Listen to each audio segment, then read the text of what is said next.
आज हमारे साथ हैं रमेश यादव जी, जिन्होंने 20 साल एयरफोर्स में रहकर देश सेवा की और अब उत्तर प्रदेश में समीक्षा अधिकारी बनकर प्रशासन का हिस्सा बन रहे हैं। इन्होंने 293 रैंक पाई है और सेक्रेटरीट यानी सचिवालय में समीक्षा अधिकारी बनेंगे। तो सबसे पहले तो आपको ढेरों शुभकामनाएं कि आपने ये 20 साल देश सेवा की और हमारे लिए और हमारे समाज के लिए एक फौजी हमारे संग बैठा हो, ये गर्व का विषय होता है। आपने जो अपने जीवन का इतना लंबा कालखंड देश को समर्पित किया और रिटायरमेंट के साथ साथ जो आपने ये निर्णय लिया कि आप तैयारी करके और एक प्रशासन में आएंगे, यह भी एक काबिल तारीफ निर्णय था कि आपने देश सेवा तो की, समाज का हिस्सा बनकर अब समाज की सेवा करेंगे। और जब कोई रिटायर्ड आदमी पढ़ाई शुरू करता है, और ख़ासकर फौज का, तो उसके पास एक तो बड़ी ज़बरदस्त चीज़ होती है, उसका नाम है अनुशासन। हाँ, वो तो एकदम सुबह से शाम तक ज़िंदगी सेट हो चुकी होती है, लेकिन एक चीज़ आ जाती है और वो आ जाती है कि पढ़ाई से थोड़ा सा गैप हो जाना, टच छूट जाना। क्योंकि 20 साल की नौकरी में कई बार कुछ लोग शिद्दत में, जैसे इनकी कहानी हमने अभी क्लास के वो इंटरव्यू के पहले बतियाए हम, तो ये बड़ी अलहदा कहानी निकलेगी। हम तो वो तैयारी का सोच के बैठे थे कि जैसे सब लोग 20 साल पढ़ाई छोड़ के बैठते हैं, लेकिन इनमें बड़ी गजब कंटिन्यूटी है। मतलब कोई शेर सुनावे उससे पहले तो हमको वो कबीरदास का एक दोहा बड़ा प्यारा है कि क्या, माली सींचे 100 घड़ा ऋतुआए फल होए, कहाँ से शुरू होता है वो? धीरे धीरे रे धीरे धीरे रे मन। हाँ, हम चेक कर रहे थे कि स्टूडेंट है पक्के की नहीं है। हमारे हर छात्र को दुआ याद है, धीरे धीरे रे मना, धीरे सब कुछ होए, ओ माली सींचे 100 घड़ा, ऋतु आए फल होए। तो जब समय आता है तो फल आ ही जाता है। तो वह समय आया है कि एक फल इन्हें मिला है और बाकी फल की तमन्ना तो सदैव रहनी ही चाहिए। तो जो बातचीत आज इनसे होगी और जिस तरह का किस्सा इन्होंने हमसे बयान किया, उससे एक शेर याद आता है। अच्छा, ये किस्सा बयान करने, वैसे मैं इनसे सारी बातें सुनूंगा, लेकिन मैं आपको बताऊं, नौकरी मिलने के बाद, इंटरमीडिएट के बाद ये नौकरी मिल जाती है। और इन्होंने बताया कि इन्होंने यूपीएससी के अटैम्प्ट से शुरू किए और बहुत सारे अटैम्प्ट दिए हैं। और वो किस्सा तो हम इनसे सुनेंगे, हम पूछेंगे तो मज़ा कम हो जाएगा। तो इनकी इस कंटिन्यूटी को देखकर मन में ये शेर आता है। आबिद अदीब साहब का एक शेर है कि जहाँ पहुँच के कदम लड़खड़ाए हैं सबके, उसी मकाम से अब अपना रास्ता होगा। तो इन्होंने अपना रास्ता बनाया, अपना रास्ता चुना। स्वागत है रमेश जी। मैं चाहता हूँ कि आप अपना एक बेसिक इंट्रो दें और उसके बाद हम बातचीत को आगे बढ़ाएं। सर, सबसे पहले तो आपसे मिलकर मुझे बहुत अच्छा लगा और मेरी ये दिली तमन्ना थी कि अगर कभी इस लायक बन जाऊं तो अपने गुरु के चरणों में नतमस्तक ज़रूर होऊंगा। और जैसे कि आपने बताया कि सर, मैं गाजीपुर का आप रहने वाला मोहतरमा हूं। का निवासी हैं, आपका नाम हाँ। और रैंक बताते हुए आपके मुंह से भी एक बार सुनी जाए हाँ। बात। हाँ, हाँ। मेरा नाम रमेश यादव है। मैं गाजीपुर उत्तर प्रदेश का रहने वाला हूँ और 2003 में मैंने एयरफोर्स ज्वाइन कर लिया था और वहाँ पर 2023 तक देश की सेवा करने का अवसर मिला मुझे। मैं एज ए सार्जेंट वहाँ पर मैं काम कर रहा था जब मैं रिटायर हुआ था। मेरी आखिरी पोस्टिंग जोधपुर में थी और जो मेरी मैक्सिमम पोस्टिंग रही है सारी सीमाई इलाकों में ही रही है। और हलवारा, भुज, श्रीनगर, जोधपुर और बीच में एक बार जो देश का दिल है दिल्ली, वहाँ पर दिल्ली। रहने का भी अवसर मिला। और इस तरह एक लंबी जर्नी रही है यूपीएससी से लेकर के पीसीएस फिर आरओ तक। नहीं, इसी बीच ये तो मूल परिचय है। आपने जब आप सेलेक्ट हुए उसके बाद से आपके मन में जो तैयारी की ललक रही, वो सेलेक्ट होने के बाद कैसे शुरू हुई? और आप जैसे सामान्यतः लोग रिटायरमेंट के आखिरी सालों में सोचते हैं तैयारी के बारे में, लेकिन जैसा आपने बताया कि आपने शुरुआत से यूपीएससी की शुरुआत की, तो वो कहाँ से, किस वर्ष से कैसे शुरू हुई, वो किस्सा और वो प्रेरणा बताते हुए शुरू करें। जैसा कि मैंने बताया कि मैं गाजीपुर का रहने वाला हूँ और गाजीपुर को वीरों की धरती कहते हैं और गाजीपुर का गहमर गांव सैनिकों के लिए ही जाना जाता है। तो शुरुआत से ही था कि सेना में जाना एक पैशन भी था और उस समय घर की ज़रूरत भी थी। तो उन दोनों ज़रूरतों को पूरा करते हुए मैं सेना में चला गया और जब मैं जा रहा था तो मेरे एक प्रिंसिपल साहब थे, उन्होंने कहा कि बेटा तुम ISPC से तैयारी करो, तुम ठीक ठाक हो पढ़ने में, कहाँ बूट बेल्ट की नौकरी में जा रहे हो। तो मैंने अपने पिताजी से बात कही तो उन्होंने कहा कि अरे उनको ज़्यादा पता नहीं होगा, ये बहुत अच्छी नौकरी है। जबकि वैसे पिताजी को भी ज़्यादा पता नहीं था लेकिन परिस्थितियाँ ऐसी थी कि और जब मैं वहाँ पर गया तो देश सेवा करने का जुनून तो उस समय था ही। और मैंने पूरी शिद्दत से अपना काम शुरू किया। धीरे धीरे समय बीतता गया और फिर मेरा संपर्क कुछ लोगों से हुआ जो कि UPSC की तरफ जिनका रुझान था। उसमें एक श्री धर्मेंद्र कुमार थे, मेरे जूनियर थे और काफ़ी जुझारू व्यक्तित्व था उनका। तो वे पढ़ाई करते थे दिन में ही अपना बिलेट में जो हम लोग का होता है, तो बिल्कुल खोपचा बना करके कंबल उम्बल से सब कुछ ढक हो करके, तो हम लोग मजाक भी उड़ाते थे कि भाई क्या कर रहे हो तुम, चलो क्रिकेट खेला जाए। लेकिन और अल्टीमेटली उनका UPSC रैंक 25 आया। अरे वाह। तो तब उससे मुझे भी लगा कि यार जो हम लोग के साथ का जो बंदा है जो इतना बड़ा अचीवमेंट हासिल कर सकता है, तो उस पर प्रयास करना चाहिए। तो मैंने सीरियस अटेम्प्ट इस बारे में देना शुरू किया। 2011 में मैंने पहला अटेम्प्ट दिया था और बहुत अच्छी तैयारी ना होने के बावजूद प्रीलिम्स क्लियर हो गया। UPSC। यस सर, UPSC का। और उसके बाद फिर 2012, 13, 14, 15 ये लगातार मतलब जितने भी मेरे पास अटेम्प्ट थे 9 साल तक, जो 9 अटेम्प्ट थे, 9 के 9 अटेम्प्ट में प्रीलिम्स क्लियर हो गया। अरे गजब। कोई और इंटरव्यू कॉल? हाँ, इस बीच में जैसा मैंने बताया कि मैक्सिमम समय मैं बॉर्डर एरियाज में रहा, तो मेंस के लेवल पर उस तरह का जो गाइडेंस होना चाहिए और जो एक प्रिसाइज ढंग से तैयारी करनी चाहिए, उसका अवसर नहीं मिल पाया। तो इंटरव्यू कॉल नहीं आई। लेकिन जब मैं दिल्ली में आया 2017 और 18, और और शायद यही 2 अटेम्प्ट लास्ट बचे हुए थे, तो दोनों में UPSC का इंटरव्यू दिया। और लेकिन अनलकली वहाँ पर भी अंतिम सफलता नहीं मिली। इसके पहले मैं सेंट्रल आर्म्ड पुलिस फोर्स का जो असिस्टेंट कमांडेंट का एग्ज़ाम क्लियर कर चुका था। वहाँ पर कुछ फिजिकल रिक्वायरमेंट की वजह से रह गया। और उसके पहले SSB दे चुका था, वहाँ पर भी 2 बार नॉट रिकमेंडेड रहा फाइनली। तो इतने SSB देना मतलब ऑफिसर होने के लिए? जी सर, हाँ यस सर। तो SSB जब हम शब्द सुनते हैं तो हमको हमारा भी दर्द याद आ जाता है कि हम भी NDA-CDS की SSB से कॉन्फ्रेंस आउट रहे हैं। लेकिन कोई नहीं, जीवन जहाँ ले जाना चाहता है वहाँ तो लेके जाता ही है। हमको यहाँ पे ना बिठा सा, इनको समीक्षा अधिकारी तो लेके चला है। आगे की कहानी? तो उसके बाद जब UPSC में दाल नहीं गली, तो हमने कहा कि मैं समझता था कि मैं PCS में ज़रूर कर लूँगा।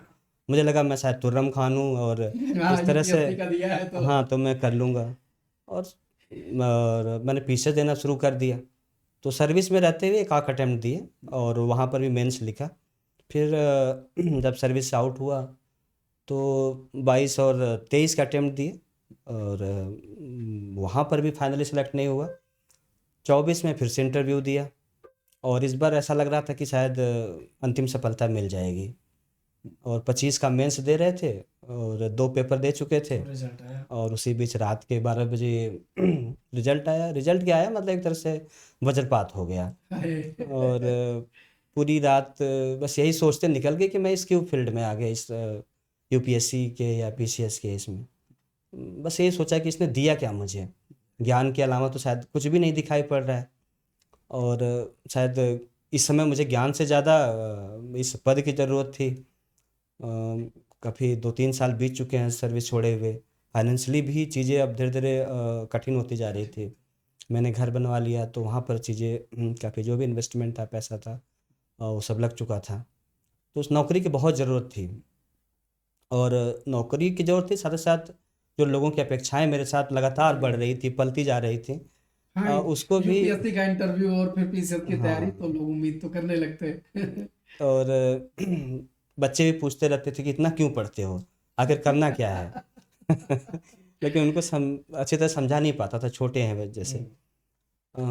तो फिर PCS में नहीं हुआ। वो संडे का दिन था, तो मैं पूरी तरह से आशाएं खो चुका था कि शायद अब कभी नहीं होगा। मैंने वाइफ को मैसेज किया रात में 2 बजे कि मैं एक लूजर हूँ और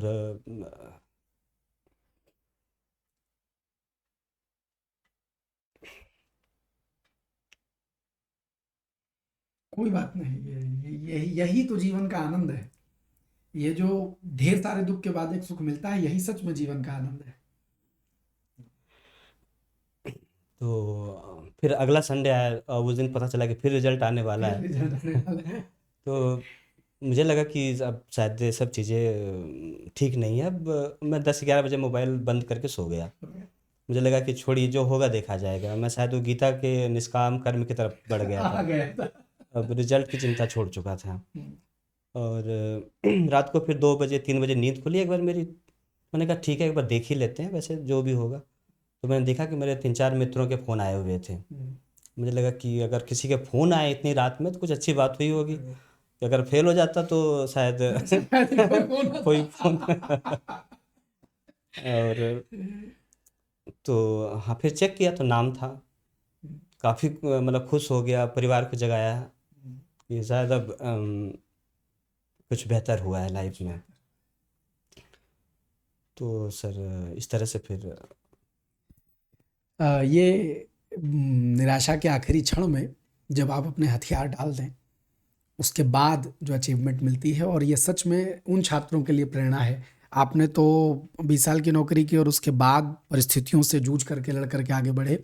मैं देखता हूँ जो नए छात्र होते हैं जिनकी अभी उम्र है और जिन्होंने अटेम्प्ट शुरू किए हैं, वो 1 या 2 अटेम्प्ट के बाद या 3 अटेम्प्ट के बाद परेशान हो जाते हैं और वो निराश हो जाते हैं। आपको सीखना चाहिए कि यूपीएससी का लगातार इंटरव्यू दिए, मेंस लिखने के बाद कुछ इंटरव्यूज़ दिए, उसके बाद पीसीएस भी नॉट क्वालिफाइड, और पीसीएस में आखिरी में एकदम वो क्षण जो थोड़ी देर को बीता, वो सबसे प्रीसियस क्षण है आपकी ज़िंदगी का। आप इसको मत समझिएगा कि ये कमज़ोर क्षण था, ये कमज़ोर लम्हा नहीं था, ये सबसे मजबूत लम्हा था, जो दिखाता है कि आदमी निस्संदेह कभी ना कभी निराशा तो उस पर हावी होती है, लेकिन जब आप अपना सब कुछ करके छोड़ देते हैं तो बेहतर होता ही होता है। वो बेहतरीन की ज़िंदगी में आई है। इसके लिए हम क्या कहें, हम ईश्वर को धन्यवाद देते हैं कि जब भगवान इस तरह परिस्थितियां बना दे तो उसके बाद वो उम्मीद दे ही।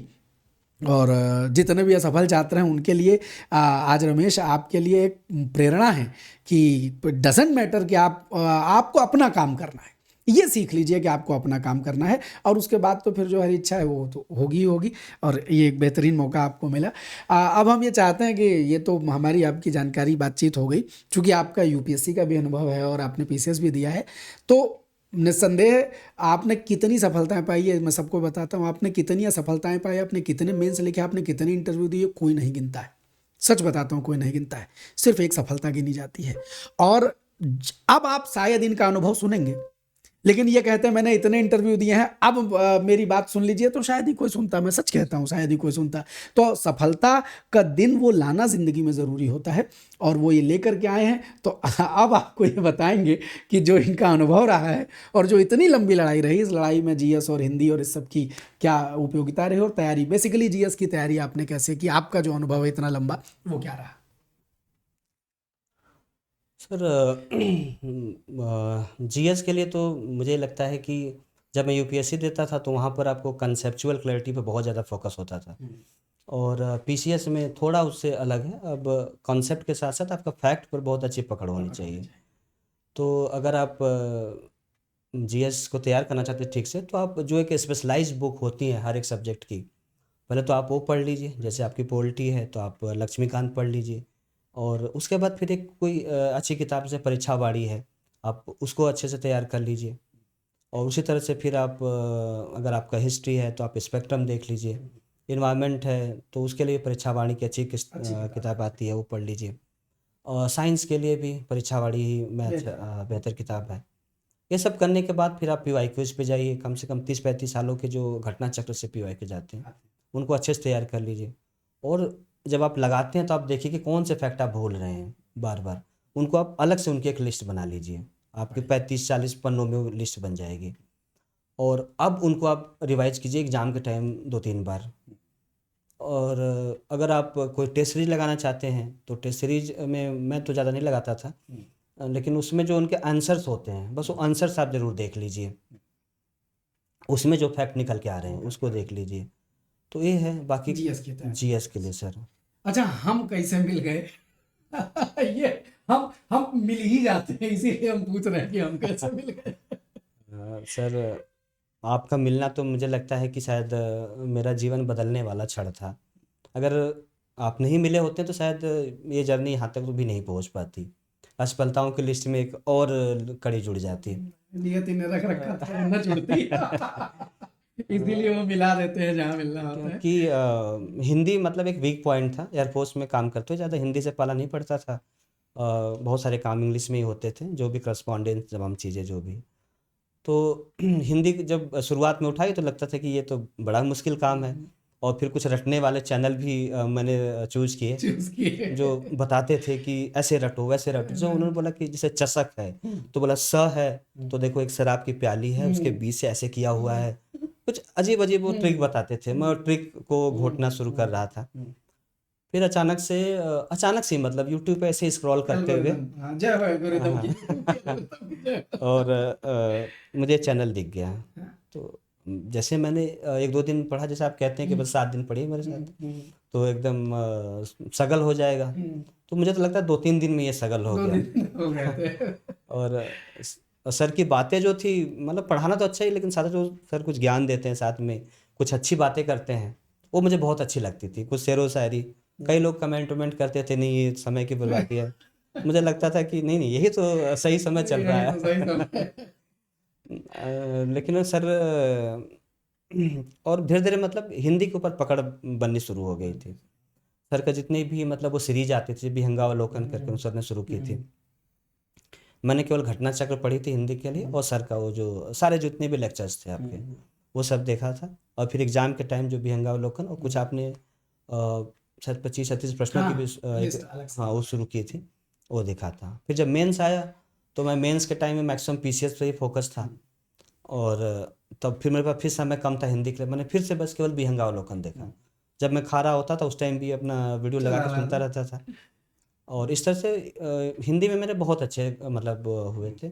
मेंस में भी शायद एक ही क्वेश्चन गलत हुआ था, और प्री में भी 1 या 2 क्वेश्चन गलत हुए थे। तो सर हिंदी के लिए तो सर पूरा पूरा मतलब सर आपका ही मतलब आशीर्वाद रहा है। वही है। एक सवाल और।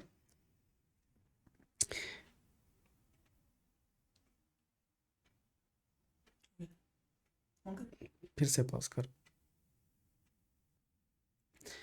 मुख्य परीक्षा भी एक बड़ा हिस्सा होती है, लेकिन चूंकि इनके पास इतना लंबा अनुभव था यूपीएससी की तैयारी के साथ और यूपीपीएससी की भी तैयारी के साथ, तो उस अनुभव के साथ मैं जानना चाहूँगा कि निबंध आपने विशेषतः निबंध आलेखन तक का एक बेसिक ड्राफ्ट होता है, वो तो जैसा सबने लिखा वैसा इन्होंने लिखा ही है, लेकिन निबंध में आपने क्या किया और कैसे बेसिकली होती है कि निबंध की शुरुआत कैसे करें, इस पर बड़ी दुविधा रहती है सबको, वो आपने कैसे किया?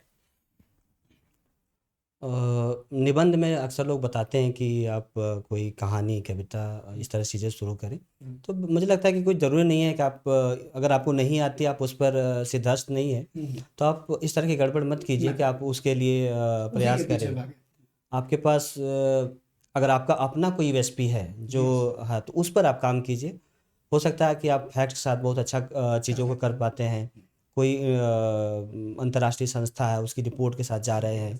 जैसे अगर आप क्लाइमेट चेंज के बारे में लिख रहे हैं तो इवन एफ ट्रिपल सी की जो रिपोर्ट होती है या आईपीसीसी की जो रिपोर्ट होती है, आप उसको कोट कीजिए। और आप निबंध में मेन है कि आपका जो फ्लो नहीं टूटना चाहिए।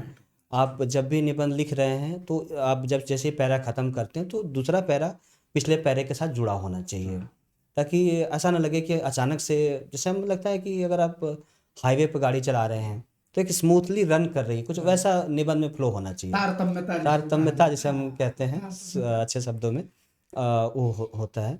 और जब आप बीच में आप फैक्ट को भी डालिए, लेकिन उसमें इतने ज़्यादा फैक्ट मत डाल दीजिए कि बिल्कुल नीरस हो जाए। कि नहीं रस। थोड़ा उसमें सरसता बनाए रखिए, सजीवता बनी रहनी चाहिए। और जब आप निबंध को एंड करते हैं तो आप बहुत सावधान रहिए, क्योंकि उसके बाद अब परीक्षक आपको नंबर देने जा रहा है। तो आप ये देखिए कि जो मैंने चीज़ें लिखी हुई हैं आप उनको समराइज़ तो कीजिए ही, लेकिन साथ ही साथ कुछ अच्छी चीज़ों को जोड़िए। जैसे मेरा ये था कि मैं इतिहास का विद्यार्थी रहा था, तो मैं इतिहास से जोड़ने की कोशिश करता था। जैसे अमीर खुसरो थे तो उनकी एक किताब थी नुहे सिपहर करके, तो उसमें वो भारत के बारे में, भारत की बहुत प्रशंसा करते हैं। तो मैं उसको अक्सर जहाँ मौका मिलता था तो उसको लिखता था उसमें। और या जैसे आप क्लाइमेट चेंज के बारे में लिख रहे हैं तो आप इंडस वैली सिविलाइजेशन के बारे में बताइए। एक महान सभ्यता थी, 10 लाख वर्ग किलोमीटर फैली हुई थी, लेकिन उसके बावजूद भी वहाँ पर संसाधनों का बहुत दोहन किया गया और अंततोगत्वा वो महान सभ्यता भी विलीन हो गई। तो इस तरह से चीज़ों को आप मिला करके एक प्रेजेंट, पास्ट और फ्यूचर तीनों का एक अच्छा सामंजस्य बनाते हुए निबंध लिखिए, तो आपको अच्छे नंबर मिल सकते हैं। ये हम कह रहे हैं ना कि हर आदमी को अपना वो चांदनी चौक टू चाइना वाला अपनी मूव डेवलप करनी होती है। हाँ, तो वो मूव इन्होंने डेवलप की है, जो इनका सबसे बेस्ट पॉइंट है वही उठाया है। ये उन छात्रों के लिए इतने सारे जो इंटरव्यू सीरीज चल रही है, सारे लोगों को आप सुनते चले जा रहे हैं, ये प्रत्येक छात्र के लिए ये सबक है कि किसी एक को पकड़ करके वैसा ही रट्टा नहीं मारना है। आपको अपनी क्षमताओं, अपनी ताकत को महसूसना है कि आप किस में बेहतर हैं, और जो आप जिसमें आप बेहतर हैं आप उसी से तोड़ के आएंगे, जैसे ये तोड़ के आए। तो अब हम एक और बड़ी महत्वपूर्ण चीज़ होती है जो मुझे लगता है हर इंटरव्यू में कही जानी चाहिए। जब जीवन में आप सफल होते हैं तो आपके इर्द गिर्द बहुत सारे लोग होते हैं जो इस यात्रा में आपके सहायक होते हैं, और उनके लिए एक कृतज्ञता भाव होना ही चाहिए। जब भी हमें अवसर मिले तो मैं हर इंटरव्यू में कहता हूँ, जीवन में जिसने तुमको रत्ती भर भी सहयोग दिया हो उसका नाम कम से कम कृतज्ञता ज्ञापन में तो ले ही सकते हैं। यदि आप उसका बदला कुछ जीवन में दे सके अपने किसी भाव से तो वो जरूर दें, लेकिन कृतज्ञता ज्ञापन के लिए नाम तो जरूरी है। तो इसलिए मैं चाहता हूँ आपके इस जीवन यात्रा में जो भी आपके सहयोगी रहे उनके बारे में एक बार जरूर बोलें। सर, सफलता में तो सबसे पहले जो हमारे गुरुजन हैं उनका आशीर्वाद है, उसके बाद माता पिता का आशीर्वाद हमेशा बना रहता है, और जो फैमिली है, स्पेशली जो मेरी पत्नी है, बच्चे हैं।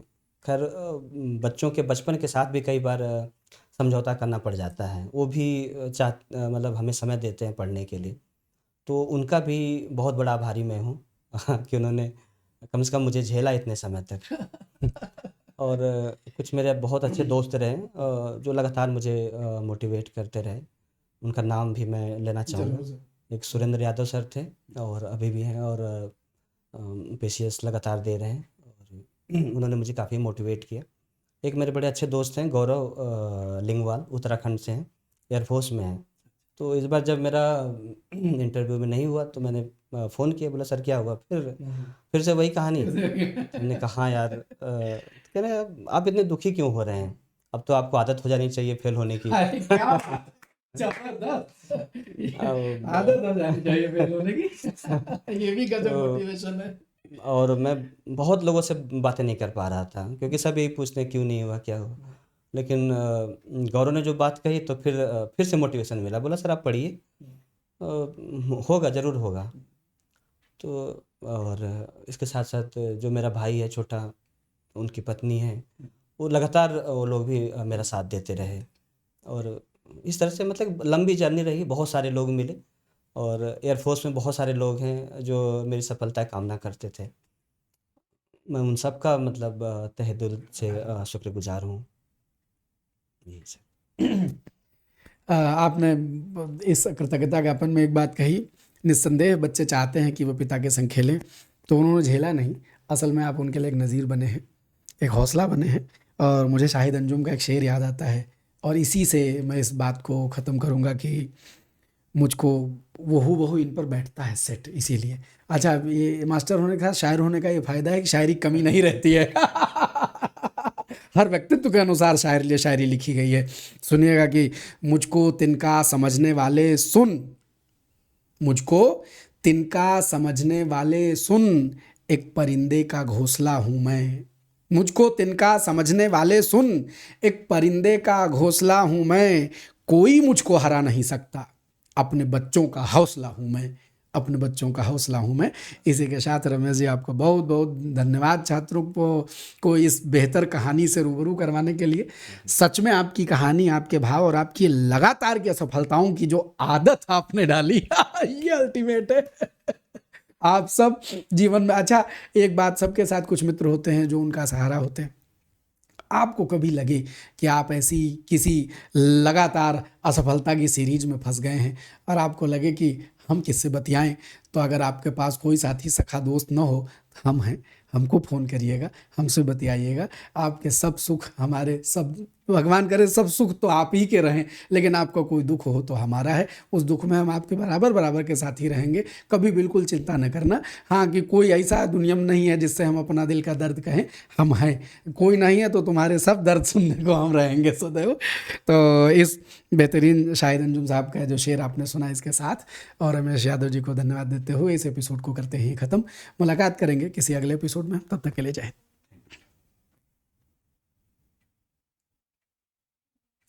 हिंद।